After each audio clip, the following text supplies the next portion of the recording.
Alright guys, so in this video we're going to be going over Brianna's scorecard for the 2020 Supercross season. And before we do that, let's go ahead and take a look at how she got here. So when Brianna was 3.5 years old, we bought her first motorcycle. It was a CRF 50 with training wheels. And in either April or May of 2020, we took her and the CRF 50 to the motocross track. It wasn't until about 2 weeks before her first race that we bought her the PW 50 and got her off the training wheels. The CRF 50 was too tall and heavy for her to ride without training wheels. And 2 weeks later, she was in her first race with the PW 50. She was having some good results and some rough results.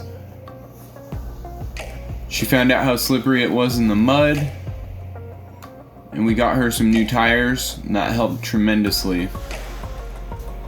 As far as what we should work on next year to help improve her score, our main goal is going to be to fill each of the individual score slots. Each slot consists of 2 motos. Basically 2 races if you're unfamiliar with motocross racing. Each moto is a chance for you to earn points, and the points obtained during each moto determine your finishing position for the race day. This makes it to where consistency is king.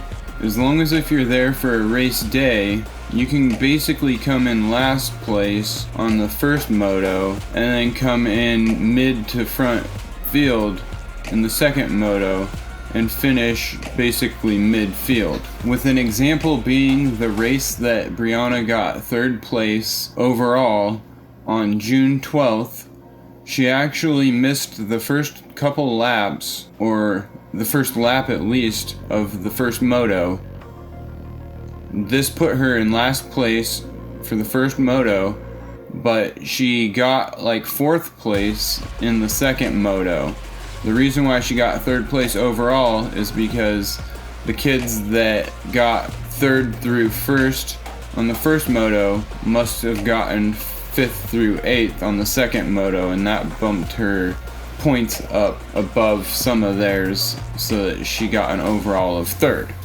So with that being said, if we would have been able to fill all of the empty score slots with at least a 7th place finish, she would have had 5th place overall for the season. On July 3rd, Brianna got in a really terrible accident. She wrecked while cresting a hill and got ran over by all 5 of the bikes that are shown in this picture at the bottom. Thankfully, she got up without a mark. Her chest protector was completely ripped off of her, but she will never forget that day. From that point on, she started going around what she called the big scary hill. As for that race on July 17th, we made it to that race and we're unsure as to why there's no score there, but we're just going to go ahead and not worry about it for this year.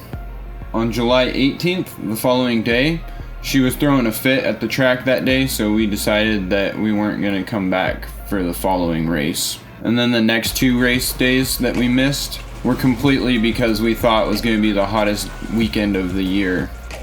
But it turned out that August 14th and 15th was actually the hottest day of the season for racing. It was 101 one of the days and 103 on the other day. And another goal we have set forth is to make it to the MX series next year. We did not make it to the MX series this year because all the races start really early in the morning, and Brianna is hard to get ready in the morning. Alright guys, so I think that about sums it up. I hope you enjoyed this little bit of back history into Brianna's first race series, and we will see you again next year. Thank you and have a wonderful night. Later guys.